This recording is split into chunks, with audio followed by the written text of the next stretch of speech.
সকাল বেরিয়ে পড়ছি, দাদা একটু আগিয়ে আসবে। তো কালকে এই দাদার এখানে ছিলাম, আর কাল রাতে আমাদের মানে ভাবনার বাইরে একটা সুন্দর একটা রাতের ডিনার করিয়েছিল দাদা, অসংখ্য ধন্যবাদ তার জন্য। এবং সে একটা কথা আছে, মানে যেটা বাঙালি প্রচলিত, মানে বাইরে বাঙালি বাঙালিকে দেখবে, আবার একবার প্রমাণ হয়ে গেল। তো এখন সময় হয়ে গেছে। হবে 225-30 ফুট তো হবেই, বিশাল বড়। সেই লরির মাথায় হালকা, অথচ হালকা, দেখুন কত বড়। নমস্কার বন্ধুরা, রাজস্থানের সানসার জেলা ছেড়ে গুজরাট প্রবেশ করছি। যে বর্ডার এলাকা, সাইকেল এখানে দাঁড়িয়ে আছে। এই মুহূর্তে যাচ্ছি গুজরাটের মধ্যে। এখন সকাল 10:54। ধন্যবাদ। আজ সকাল 10:54 রাজস্থান ছেড়ে গুজরাট প্রবেশ করেছি। রাজস্থানের সাঞ্চার ডিস্ট্রিক্ট পার করার সময় যেটা দেখলাম, ম্যাক্সিমাম যতগুলো পেট্রোল পাম্প ছিল বরাবর সব পেট্রোল পাম্পগুলো বন্ধ।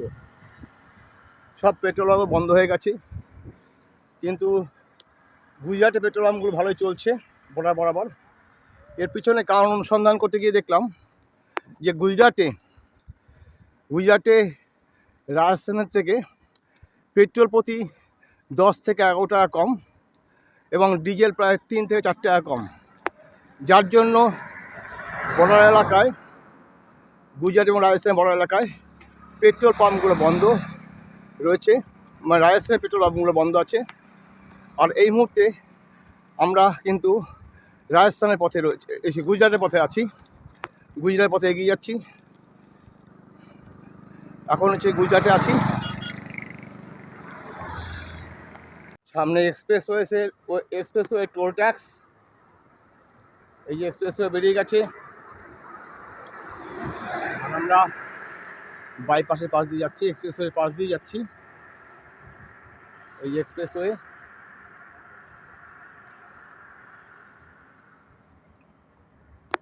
এদিকে রয়েছে সুন্দর সর্ষে ফুল গাছ। গুজরাটে প্রবেশ করতেই চায়ের আপ্যায়ন, চা পান করে আবার এখান থেকে রওনা দেবো। গুজরাটের প্রথম চা চুমুক দিলাম।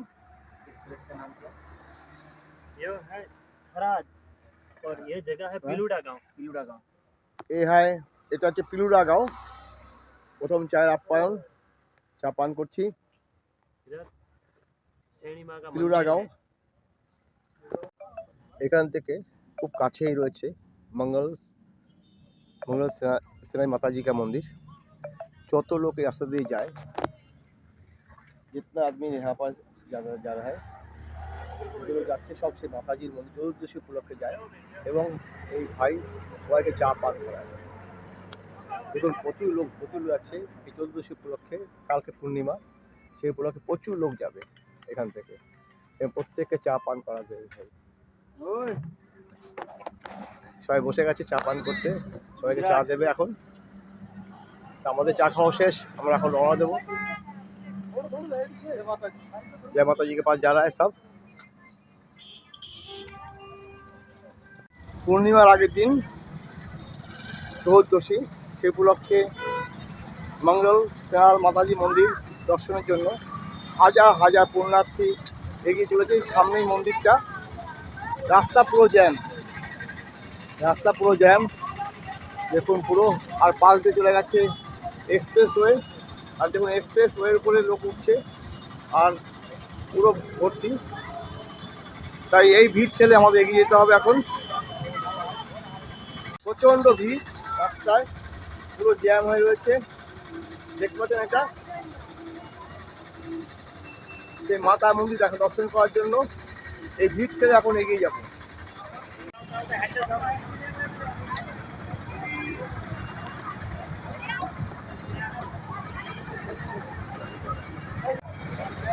প্রচুর ভিড়, এই রাস্তা দিয়ে যেতে হচ্ছে।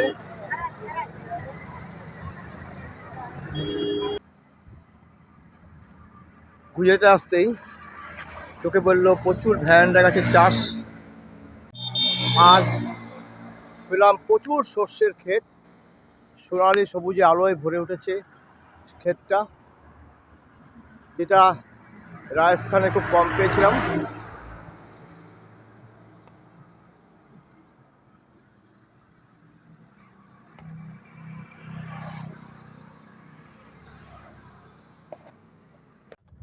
সূর্যের আলো ক্যামেরা করতে অসুবিধা করছে, কারণ ছবি ভালো উঠছে না, তাই আবার ফ্রন্ট ক্যামেরায় চলে আসলাম। চলেছি পাঞ্জাব,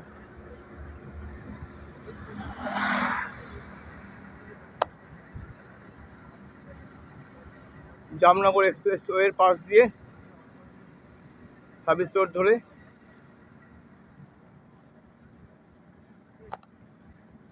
অনেকক্ষণ চলেছে, এখনও চলছি, কোথায় শেষ হবে জানি না, হয়তো আরও 5-10 কিলোমিটার যেতে হবে এভাবে। তারপরে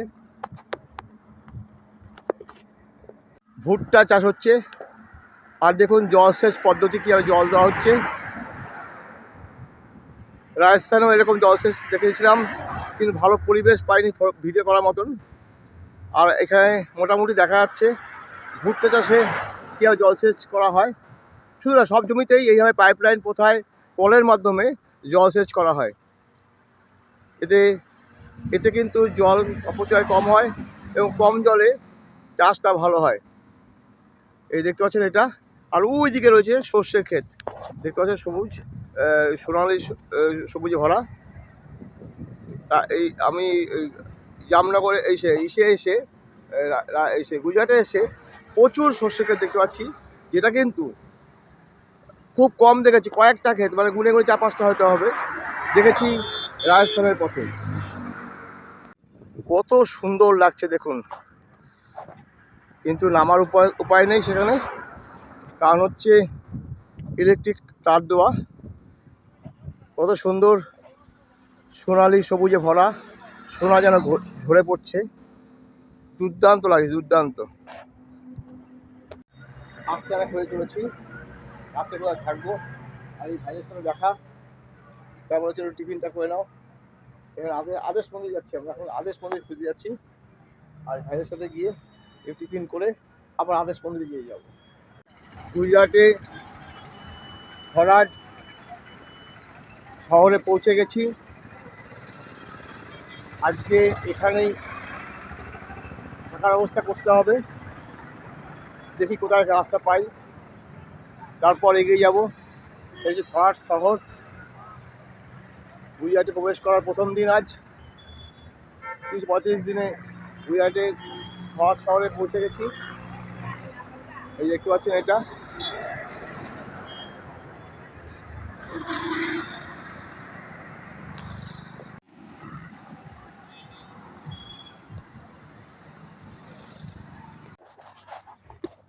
রাতে থাকার জন্য চলেছি এবারই পথ ধরে।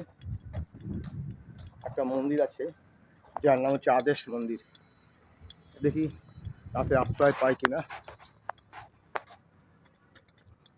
আগের মন্দির থেকে তো বললো যে রাতে আশ্রয় পাবেন এখানে, যাই ঘুরে আসি। আদেশ মন্দির সামনে উপস্থিত, এখন দেখি থাকার অবস্থা হয় কিনা। এই আদেশ মন্দির, ভেতরে ঢুকবো। শেষ পর্যন্ত আদেশ মন্দির থাকার অবস্থা হয়ে গেল।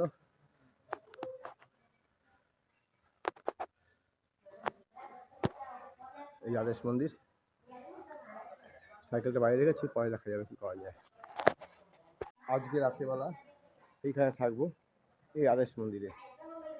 আপাতত 135তম দিনের যাত্রা এখানে শেষ হলো। সবাই ভালো থাকবেন, আনন্দ থাকবেন।